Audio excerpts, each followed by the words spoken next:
Hello, Facebook, Instagram, whoever's out there. It's me, Dana. I went back and forth on whether or not I was going to make this video. Obviously, it's a live, so it's one take. Hopefully, I say everything that I intend to say. I hope the message is received in a helpful, supportive way. I just wanted to get on here because where to begin? I survived a toxic hive mind cult-like family situation, and in that I had to do obviously a lot of self-work, tons and tons of dramatic changes, one after another, but also out of that came my career as a hypnotist. So I'm really lucky I get to help other people that are in unfavorable situations that might be hurting them. But something came up recently. It's kind of a reminder that, it doesn't necessarily end just because you leave the family. So in my particular case, I was actually ostracized, which was a huge help to me. But still, things come up, and sometimes things that come up are triggering. Sometimes things that come up help you find any nooks and crannies that are unhealed, even after so much time. So I am going to bring up a situation that happened to me recently, just because it's just such a good example. Like, it just came through just as such a good example. I can't wait to show you guys. Anyway, so without too many details, I'm not going to share the names of people. That's not what I'm here for. Anyway, so it's been over 2 years since I left or was forced out of my toxic family situation. And in that time, of course, when you leave the family, when there's a narcissistic leader, if you leave the family, you are now not allowed, you're an enemy, you're like a bad guy, and everyone in the hive, with the hive mind, it's their job when they're still in there to also hate you, also just be a part of that thinking. And I do want to say, I myself was part of the hive. I myself joined in that thinking. I myself, and this makes me emotional, I caused damage to others by joining in on the group thinking. So I know the people that I interacted with recently, I know they're still in the thick of it. That doesn't excuse it, but they're still there. Anyway, okay, so I was ostracized over 2 years ago, and shortly after I was ostracized, one of the members, she, and I will say she or he, but I'm not going to use his name, she accidentally sent me a friend request on Facebook.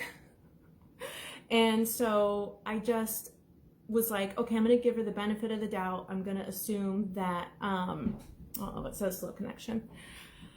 I hope you can still hear me. I'm going to assume that this was a hacking situation. This is an accident. There's no way this person would friend request me. It's not possible. But I wanted to let her know, I think someone's hacked your account. So I messaged her. I said, hey, and I showed a screenshot. There's a friend request from you on my Facebook. She said, no, that's not me. Okay, I said, well, it says we have 71 mutual friends, so I really think it's your account. Might want to change your password, all this. She says, okay, thanks. And that was it. That was the last time. And that was August of 2022, okay? August of 2022. So more recently, around November especially, I started posting on stories on my Instagram, which I don't normally do. But I did just post a few stories, and I noticed this person now watching my stories on Instagram. I thought, wow, that's wild. Well, you know, maybe it's because it's around my birthday and that's like a reminder, and maybe they just got curious. And so then I got curious and I kept posting to my Instagram story, and she kept watching. And this wasn't like the biggest issue on its own, because I have a public profile. I typically post the main events in my life 6 months or more after they happen. My life's very secure the way my Instagram runs. Anyway, so here she is every single time I have a story, she watches it. Okay, whatever. Then my daughter, my teenage daughter, decides she wants Instagram, okay? She has a private profile. You have to find her on purpose. You cannot accidentally run into my daughter on Instagram. It's not gonna happen, okay? So my daughter's on Instagram. Well, now, and I kept mentioning to my family, like, gosh, it's just so strange, this person's still watching my Instagram. And then my daughter says, well, she watches my Instagram. Okay, now we have a problem, okay? So obviously in their family, they would not consider me a safe adult, and I understand that. So I'm not out there looking at their children or any of their stuff, really. And I'm sure they could understand the inappropriateness when it comes to observing my children, since I'm confident they know I don't see them as trusted adults. So, and that's all you need. You don't need more of an explanation. They're your children. You get to decide who's trusted and who's not trusted. And that's the thing with cult families, is they want to do that thinking for you. And people did used to do that thinking for me, and I used to let them do that thinking for me. So a lot of regrets there, still working on it. Anyway, so I'm like, okay, now I need to contact her, because she can't be watching my daughter online. So so I sent her, and I printed these out so I can read them. I sent her a message that said, I've gone over several, and I'm just gonna read it. I've gone over several scenarios, and I decided I'd rather not assume the answer, so I'll just ask the source. Why do you check my social media almost every day, and my daughter's too? It's been going on for a really long time now. And then I waited. And miraculously, after I sent that, miraculously, she stopped watching my profile. This is a person who's been watching every single day, okay? So now she's not watching. So obviously the first message, she's got the first message. Okay. Well, I gave her time to respond, and I was like, no, I really need to know she understands not to do this again, not to watch my daughter online. I just want to make sure she's got the message. So I said, I've given you plenty of time to respond, and I suppose in a way you sort of did respond, it seems so far, kind of hinting at that I know she stopped watching my profile. But I just want to make sure that I'm really clear about this. In no way, shape, or form do I want you connecting with any of my children without my permission. Seems obvious.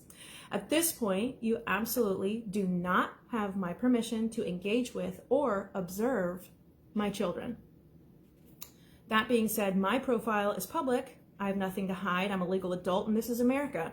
If you really want to see it, by all means, go for it, but I do think it's strange, and I wonder why you were doing it in the first place. And to be really honest, it makes me question whether or not you're taking your mental health seriously on any level. If you have a therapist, maybe you can go over your motives with them. I honestly wish you healing. Not responding. I need you to acknowledge that you have received my message, so I don't have to assume your number has changed. And this point, I think she didn't get this one, and I'll explain why in a second. If it seems your number has changed, I will have to send the messages to your husband, so he can let you know that I don't want you on my daughter's Instagram. If he needs screenshots of your views, I can provide them. I keep them in their own folder, and I do. And I have kept them there since August of 2022. So No response. Okay, so I have to message the husband. Okay, I message husband. I'm sure this is, oh, what was it? Oh, I'm sorry to bother you with this, but we have a situation that now involves my daughter, and I need to make sure it's handled. Wife has been watching my social media since at least August of 2022. Not too big of a deal on its own, honestly, not to me anyway, although I do find it really weird on its own. It doesn't actually affect me. What does affect me is the fact that when my daughter decided to get Instagram, wife began watching her as well. This has been going on for some time, and I finally decided to message wife about it. I'm assuming wife got my initial message because she mysteriously stopped viewing our profiles. The reason I'm messaging you is because my request to her to stop observing my daughter online was in a very recent and in a follow-up text. So because it was in a separate text, I thought, maybe she didn't see it. Since she didn't respond to any of my messages, I can't be 100% certain she actually saw my request for her to stay out of my daughter's Instagram. She could have blocked me before that particular text came through. I have no way of knowing. I'm asking you to confirm that she understands my request. I'm sure I don't need to explain why it's not appropriate for her to search my daughter's name and watch her Instagram on a daily basis. If the tables were turned, I doubt you would want me watching over your son. She has taken a break from our accounts for a whole 36 hours, but I need to be assured that her fascination with my daughter's account will not resume. Please either talk to her and relay her understanding back to me, or have her respond to my text messages. Even a thumbs up emoji or a got it would let me know that she's received and understands my request not to monitor my teenage daughter online. I would really appreciate it. So this is where I wanted to touch base with everybody, because this is where I sent him one more. I said, I'm sure this is an uncomfortable thing for her to have to admit, and that's why I tried to keep the conversation between just me and her. We are all human. I get it. But her lack of accountability in the matter has me feeling like I need to open the circle of communication a little wider. And husband responded, understood. And I responded, thank you. I mean it. Thank you. Now, I don't like these people, but we are all human, and I know that people don't get into that situation and become abusers because they lived a pristine, awesome life. So, all right. Then wife sent a group message to my husband. So now she's going to message my husband. Fine, whatever. So she messages my husband with her husband, leaving me out of it. Now, this is key because for their reach of abuse to go how they typically run it, they have to isolate me. That's like a go-to move. They have to exclude me from the circle.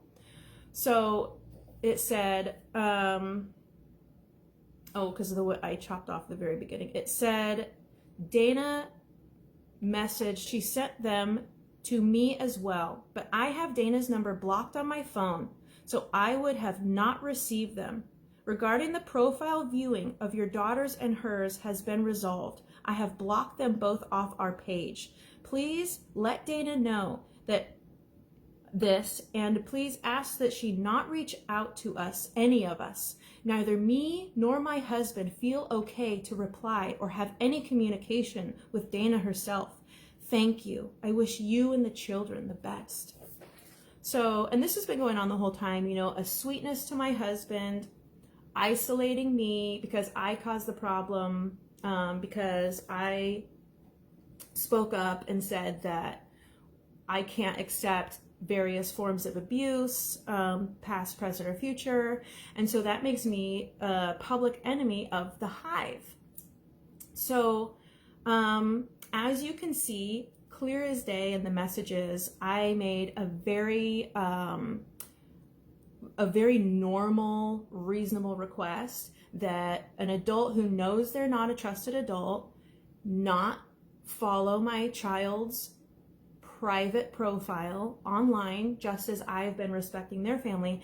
And even though she's been watching me for 2 years every day, now that I've stated a healthy, clear boundary, now she needs to lash out and make it like, I'm the bad guy. I'm the one making people uncomfortable. This is like very classic gaslighting. This is a very common tactic of narcissists, abusive families. And the thing I really wanted to say to people is like, I'm really lucky to have a concrete example like this in writing.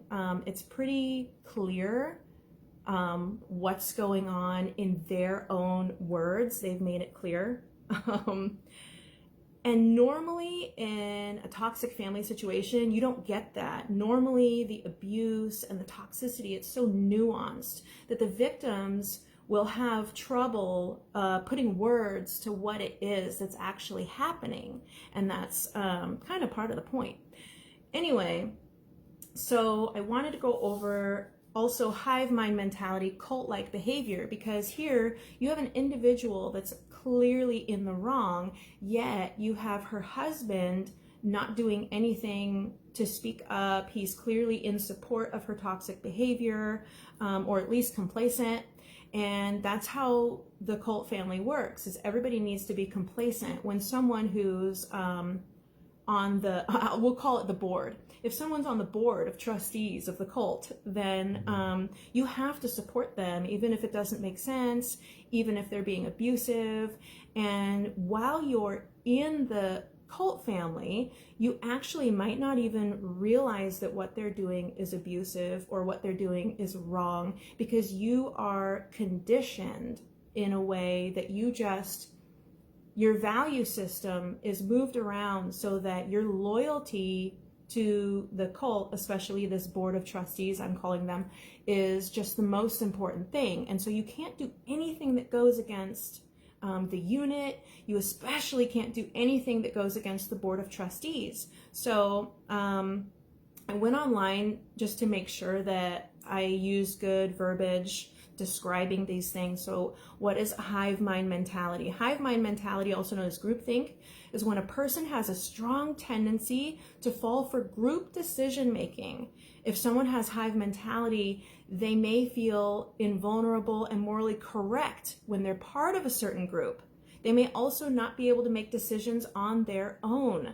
So this is really important to keep your narcissistic cult family going. You have to have this hive mind mentality, so that everybody puts the value of being loyal to the group above all else. And as long as you're loyal to the group, you'll be safe, which of course isn't actually true in all actuality, but that's the goal, right? So when I say cult, not all cults are religious. I know cults have been, the word cult, different cults have been in the news, have been on media. We've had various streaming platforms making series about cults. And they're not always religious. So sometimes a cult, really, to be a cult, you just need the hive mind thinking, and you need a leader, or at least the board of trustees, right? The leader's usually a narcissist, and the leader exerts undue influence over the group's members and a high degree of control over their members' behavior, thoughts, and emotions. And that's a really tough one, because it's true. When you are the narcissistic cult leader, you are able to control the emotions of your members. So another cult style that's not a family one that I do want to mention, because it seems to be, some of these seem to be gaining popularity. I'm not going to call any particular ones out, but self-help cults. Self-help cults, including spiritual, new age, multi-level marketing. Sorry guys, but yeah. And other forms of self-help or personal development programs. Those are also cult mind thinking, and you need to be very careful about that, okay? Particularly in the family. If you're in a cult-like family, you're going to experience some level of isolation from the outside world. You're going to have difficulty engaging in healthy relationships or developing friends that are outside the cult. And if you do develop relationships outside the cult, you'll find it's very difficult, if not impossible, to mix the outside friends with the cult, because it just brings on its own set of fears. I know that from experience. What will the members think of your friends? If they don't like your friends, you might have to get rid of them. And it's all conditioning. Okay, so if you are raised in a cult family, which I was in mine since teen years, and this is very true for me, blind spots in life skills. You might not have all your life skills, and the reason for that is because the group wants you to be dependent on the group. So if you learn all your life skills, then you can go be independent, and they lose you as a member, and that's a problem. So there's mental health issues running rampant through the cult. There's a poor sense of self, and there's definitely a lack of boundaries, and there's parentification of children. I'm not sure what the thing I pulled this off meant exactly by that, but oh, that's right, parentification of children. So sometimes the children in different situations have to become the adult, and usually I think that's the form of emotional support. So a narcissistic family cult usually involves a narcissistic parent on some level, but it doesn't have to be a mother or a father. It can be an aunt, an uncle, a grandmother, a grandfather, a cousin, a sibling, any family member that seems to rise in power and is able to kind of control the behavior of the group. So narcissistic families are characterized by an imbalance of power that favors the abuser, overemphasis on family image or participation, and a lack of space for family members to develop their own identity or grow their own family. So your option when you're in the cult family is to either just stay single within the cult, or you find a mate that you can bring into the cult, and now you can bring your whole family into the cult, and that's fine. If your family's going to participate and be of the hive, then that's allowed. But if not, you'll find it very difficult to get a partner outside of the hive. So a couple resources that I wanted to share, and one book that really helped me a lot is The Covert Passive-Aggressive Narcissist, and it is by Debbie Mirza, M-I-R-Z-A. I don't know how to pronounce that, but The Covert Passive-Aggressive Narcissist. And the thing is, like I said, obviously to you and me right now in this space, and with the text messages in plain English, it was so easy to see their problem behavior, but it's not usually like that. A lot of times the behavior is very nuanced, and it's very covert. It's under the radar. In fact, you might see what you don't even realize is a cult family, and you might think, God, they just seem to have it so together. I wish I had all that support. I wish I was in that family. And at times while you're in it, you think it's the greatest because, oh, I have such a big family, I have all this support, but get out. More support. Dr. Sherry Campbell is a really great person to follow. She's got a website, she's on social media, and she spells Sherry S-H-E-R-R-I-E. So Dr. Sherry Campbell, she just, if you want someone to vent everything you're feeling out loud about toxic narcissistic families, then she's your gal.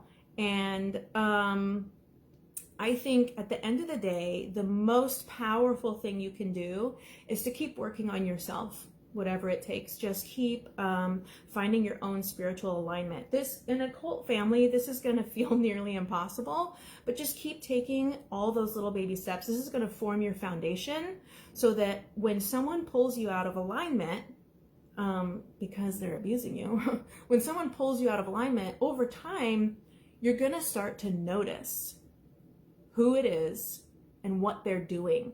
When you're still neck deep in the situation, you won't even be able to identify the tactics. You won't even to be able to identify who's doing what to you. All you know is you're miserable. That's all you know. So you have to build your foundation kind of from the ground up. So you just keep working on yourself. So again, identify moments where you're pulled out of alignment. Okay. For me, the stronger I got and the more I healed myself, really just focused on myself. Again, you can't change anyone else anyway. You can't change them. You can't make them see the truth. They're probably going to see this video because, like we all realize, they can't stay away from me. So you cannot make them realize. They could see this, hear this, identify parts of it, and still deny that it's true. And the reason I know this is because I was one. In this book, they call them flying monkeys. And I'm sorry to say, I was a flying monkey. Absolutely. Totally. But that gives me a unique perspective. So, Megan thinks that's funny. Yes. So keep strengthening yourself. Keep building your own mental foundation. And if you're feeling hopeless, I can say, like, for me, I was so miserable for years. All I wanted was to be better enough to not be miserable. I didn't even like consider the idea of being happy. Like, happy seemed out of reach. Happy didn't even seem possible. So, and I didn't even like, okay, that's too much to ask for. I can't ask to be happy. So all I want is to not be miserable more than 50% of the time. And now I can honestly, it's like I'm genuinely like joyful. I'm so happy. I feel enriched. Things that I never even thought were possible, feelings that I didn't think were available to me, just true, honest, just deep joy that I didn't even think was available to me. I am happy most of the time. The relationship with my husband is, thank you, Melissa, is stronger than ever. One of the things is every time my husband questioned their tactics while we were all together, they would continue to drive a wedge between me and my husband. And at one point, they had me convinced that my husband hated me and that he was making me sick, actually. And I believed it. And now that we're separated from the family, I'm like in a totally different relationship with my husband. It's completely different. And it's weird because I thought I was in an abusive relationship with my husband. I really thought that. But because he was questioning the Hive, he was questioning the cult. And as one of the busy bees or flying monkeys, I couldn't allow that. And he suffered. So I've mistreated my husband. I mistreated my children. I mistreated just like family members that were ostracized because they wouldn't put up with it. They figured it out sooner than me. I guess they're smarter. I don't know. Anyway, I did that. And I have to keep that in mind. When I get these messages and they're acting crazy toward me like I'm the problem, I have to keep that in mind. I have to remember that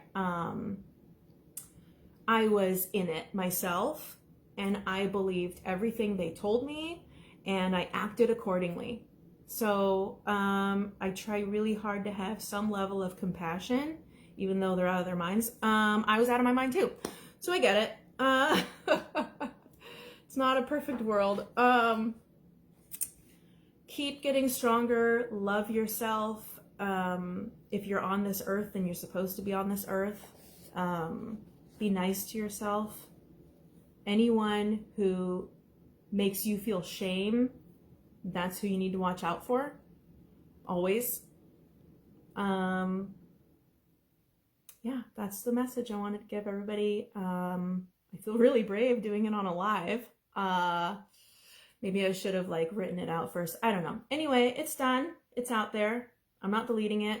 And I hope you all sleep really well and have great dreams of healthy relationships with secure attachments. Okay, bye everybody.